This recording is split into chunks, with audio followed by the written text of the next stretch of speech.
చందమామ కథల్లోని యక్షపర్వతం అనే సీరియల్ కథ 25వ భాగం చెప్పుకుందాం. ఇది చివరి భాగం. మణిభూషణుడి అరుపులు వింటూనే జీవదత్తుడు నిద్రలేచాడు. ఖడ్గవర్మ మణిభూషణుడికి ధైర్యం చెబుతూ, మణిభూషణ, నీకొచ్చిన భయమేమీ లేదు. ఆ వచ్చిన 2 రాక్షసులకు నువ్వు యక్షమణిరంజితుడివి కాదని, అతడి సేవకుడివైన మణిభూషణుడివని చెప్పాను. వాళ్ళు నా మాట నమ్మి వెళ్ళిపోయారు అన్నాడు. ఆ తరువాత మణిభూషణుడికి నిద్ర పట్టలేదు. తెల్లవార్లు అతడు మేలుకునే ఉన్నాడు. సూర్యోదయం అవుతూనే ఖడ్గజీవదత్తులు లేచారు. అందరూ కాలకృత్యాలు ముగించి తిరిగి పడవ దగ్గరకు పోయారు. మణిభూషణుడు పడవను తీరానికి దగ్గరగా నడపసాగాడు. ఒక అరగంట కాలం గడిచిన తరువాత పడవ తీరం పక్కగా ఒక చోట ఆగింది. అక్కడ నది కొండ పక్కన ఒక మలుపు తిరగడంతో చిన్న రేవు ఏర్పడింది. మణిభూషణుడు పడవను అందులోకి పోనిచ్చి ఒడ్డుకు దిగుతూ, ఇదే యక్షపర్వతం, ఇక మీరు దిగవచ్చు.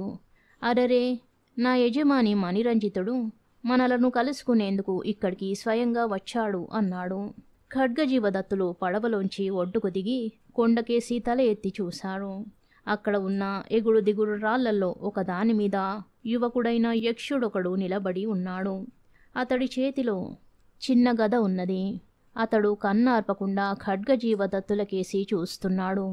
ముందు మణిభూషణుడు దారి తీయగా ఖడ్గజీవదత్తులు ఆ యువకుణ్ణి సమీపించారు. అతడు ఖడ్గజీవదత్తులకేసి తీవ్ర దృష్టితో చూస్తూ, ఖడ్గజీవదత్తులారా, మీ దుస్సాహసం నన్ను ఆశ్చర్యచకితుని చేస్తున్నది. బుద్ధి కర్మానుసారిని అన్నారు పెద్దలు. పాపం, మిమ్మల్ని అని ఏం లాభం అన్నాడు.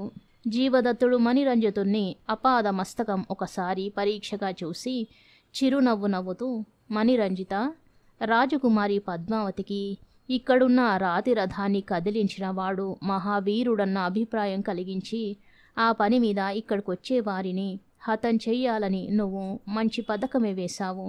అదే నీ కంఠానికిప్పుడు ఉరితాడు కాబోతున్నది. ఏరి, నువ్వు చెడబట్టి తెచ్చిన పద్మావతి, వసంతకుమారి రాజకన్యలు, ఆ రాతి రథమెక్కడా అన్నాడు. ఆ మాటలకు మణిరంజితుడు ఉగ్రుడైపోయి చేతనున్న గద ఎత్తబోయేంతలో ఖడ్గవర్మ కత్తిపిడి మీద చేయి వేసి, మణిరంజిత, ఆ రాతి రథాన్ని మేము కదిలించలేనప్పుడు నువ్వు మా ఇద్దరిని చంపే ప్రయత్నం చేయవచ్చు. అప్పుడు వసంతకుమారి మాట ఏమో గాని పద్మావతి మాత్రం నిన్ను మహావీరుడుగా భావించి తప్పక వివాహం ఆడుతుంది. కనుక ముందు ఆ రాతి రథం ఎక్కడున్నదో చూపించు అన్నాడు.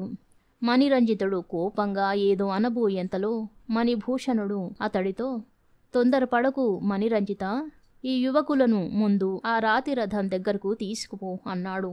మణిరంజితుడు కాస్త స్థిమితపడి బయలుదేరాడు. కొద్దిసేపటికల్లా వాళ్ళు కొండ మీద సమతలంగా ఉన్న ఒక ప్రదేశాన్ని చేరారు. దానికి దిగువ ప్రదేశమంతా ఫలవృక్షాలతో, పూల తోటలతో ఎంతో రమణీయంగా ఉన్నది. ఆ తోటల మధ్య ఒకదానికొకటి కొంచెం మిడంగా రథాకృతిలో ఉన్న 2 భవనాలు ఉన్నవి. అందులో ఒకదాని మీద 2 యువకులు నిలబడి ఖడ్గజీవదత్తులకేసి చూస్తున్నారు. జీవదత్తుడు ఆ యువకులకేసి ఓ మారు చూసి, మణిరంజిత, వారేనా నువ్వు తెచ్చిన రాజకుమార్తెలు పద్మావతి, వసంతకుమారి అని ప్రశ్నించాడు. అవును, మీ శౌర్య పరాక్రమాలు కల్లారా చూసేందుకు వాళ్ళక్కడ నిలబడి ఉన్నారు అంటూ మణిరంజితుడు తల పక్కకు తిప్పి, ఇదిగో ఈ కనబడేదే రాతిరథం అన్నాడు పళ్ళు కొరుకుతూ.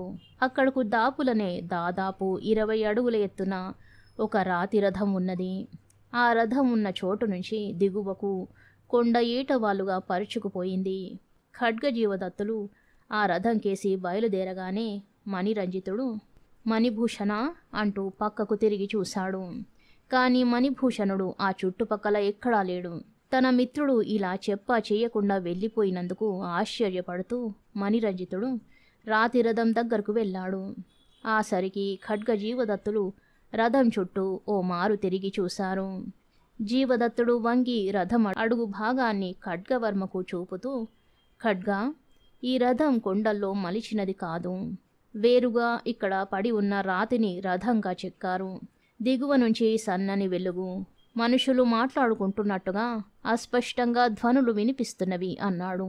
జీవదత్తుడు ఇలా అనగానే మణిరంజితుడు కత్తి దెబ్బ తిన్న వాడిలా ఎగిరి గంతేసి, రథమడుగు నుంచి వెలుగు మాటలు నీకు వినబడుతున్నవా? అసంభవం అసంభవం అన్నాడు. అసంభవం ఎలా అవుతుంది? కొండలోపల ఉన్న మణిమాణిక్యాలను బంగారాన్ని తవ్వి బయటికి తీసే నీ బానిసలందరూ మూగవాళ్ళు కాదు కదా, ఏమంటావు అన్నాడు జీవదత్తుడు కోపంగా. మణిరంజితుడు ఒక్క క్షణం నిశ్చేష్టుడై, ఈ సంగతి నీకెవరు చెప్పారు? ఆ దుష్టుడు మణిభూషణుడా అన్నాడు రౌద్రంగా. పాపం ఆ మణిభూషణుణ్ణి నిందించకు. అతను నీకు సేవకుడు మిత్రుడో కూడా మాకు అర్థం కాని పద్ధతిలో నిన్ను గురించి మాట్లాడాడు. నేను నా దివ్య దృష్టితో ఈ యక్షపర్వతానికి సంబంధించిన రహస్యాలన్నీ తెలుసుకున్నాను అన్నాడు జీవదత్తుడు నవ్వుతూ. మణిరంజితుడు కోపంతో ముక్కు పుటాలు అదురుతుండగా, జీవదత్త, ఈ ప్రగల్భాలకేం గాని రాతిరథాన్ని కదిలించగలవో ఏమో ప్రయత్నించి చూడు. నీ శక్తి సామర్థ్యాలను కల్లారా చూసేందుకు పద్మావతి ఆ భవనం మీద నిలబడి ఉన్నది అన్నాడు. జీవదత్తుడు ఖడ్గవర్మకు కనుసైగ చేసి దాపుల కొండ దిగువన రథాకృతిలో ఉన్న భవనాలకేసి చేయి చూపుతూ, రాజకుమార్తెలు నిలిచి ఉన్న భవనం పక్కనున్న ఆ అందమైన భవనం నీ నివాస గృహమే కదా మణిరంజిత అని అడిగాడు. అవును, ఈ ప్రశ్న అడగవలసిన అవసరం నీకెందుకు కలిగింది అన్నాడు మణిరంజితుడు. ఆ భవనం ఇప్పుడు తునాతునకలై నేలమట్టం కాబోతున్నది. ఇదిగో చూడు అంటూ జీవదత్తుడు మంత్రం జపించి దండాన్ని రాతి రథానికి గట్టిగా ఆనించి కాలితో ఒక్క తన్ను తన్నాడు. ఆ వెంటనే భూమి బద్దలవుతున్నంత భయంకరమైన శబ్దంతో రాతి రథం కదిలి ఏటవాలుగా ఉన్న కొండ దిగువకు బాణవేగంతో పోయి మణిరంజితుడి భవనాన్ని ఢీకొట్టింది. భవనం దానితో పాటు రాతిరథం ఫెలఫెల రావాలతో ముక్కలు చెక్కలైంది. విరిగిన కొన్ని భవన భాగాలు రాతిరథం ముక్కలు అంత ఎత్తున పైకెగిరి దాపులనున్న ఉద్యానవనంలో చెల్లా చెదురుగా పడ్డాయి. కనుమూసి తెరిచేంతలో జరిగిపోయిన ఈ భయంకర సంఘటన చూసి మణిరంజితుడు నిలువెల్లా కంపించిపోయాడు. అయినా అతడు ఒక్క క్షణకాలంలో తెప్పరిల్లి చేతనున్న గదను జీవదత్తుణ్ణి కొట్టేందుకు పైకెత్తాడు. కాని అంతలో ఖడ్గవర్మ కత్తి దూసి అతన్ని ఎదుర్కొన్నాడు. జీవదత్తుడు సంతోషం పట్టలేక ఒక్కసారి పెద్దగా నవ్వి తనకు గంధర్వ వసుమతి ఇచ్చిన కంచు ఢక్కాను చేతికి తీసుకుని గట్టిగా మోగించాడు. ఆ మరుక్షణం రాతిరథం కదలిపోగా దిగువ ఏర్పడిన బిలంలో నుంచి కొందరు రాక్షసులు గంధర్వులు బిలబిలమంటూ కొండపైకి వచ్చి గోలగోలగా అరవసాగారు. జీవదత్తుడు వాళ్ళనందరినీ నిశ్శబ్దంగా ఉండమని చెప్పి, మీరందరూ ఈ క్షణం నుంచి స్వేచ్ఛాజీవులు, ఎవరి ఇళ్లకు వాళ్ళు వెళ్ళిపోండి అని కంచు ఢక్కాను పైకెత్తి పట్టుకొని, ఈ కంచు ఢక్కాను మా దేశ ప్రాంతాల ప్రవాసంలో ఉన్న వసుమతి అనే గంధర్వుడు నాకిచ్చాడు. మీలో గంధర్వులెవరైనా ఉంటే దీన్ని నిరభ్యంతరంగా తీసుకుపోవచ్చు అన్నాడు. గంధర్వుల్లో ఒకడు ముందుకొచ్చి జీవదత్తుడిచ్చిన కంచు ఢక్కాను తీసుకుని కళ్ళకద్దుకున్నాడు.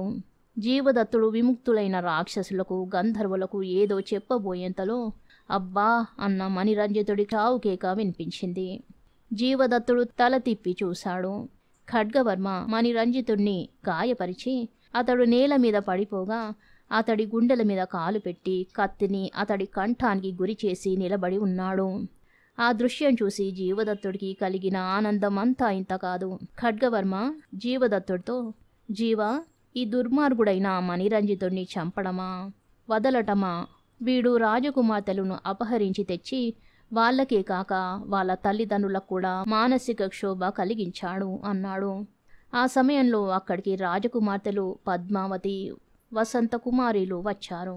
వసంతకుమారి కల్లెరజేసి కింద పడి ఉన్న మణిరంజితుడికేసి చూస్తూ, ఈ నీచుడైన యక్షుణ్ణి చంపిన వీరుణ్ణి వివాహం ఆడతానని నేను ప్రతిజ్ఞ చేశాను.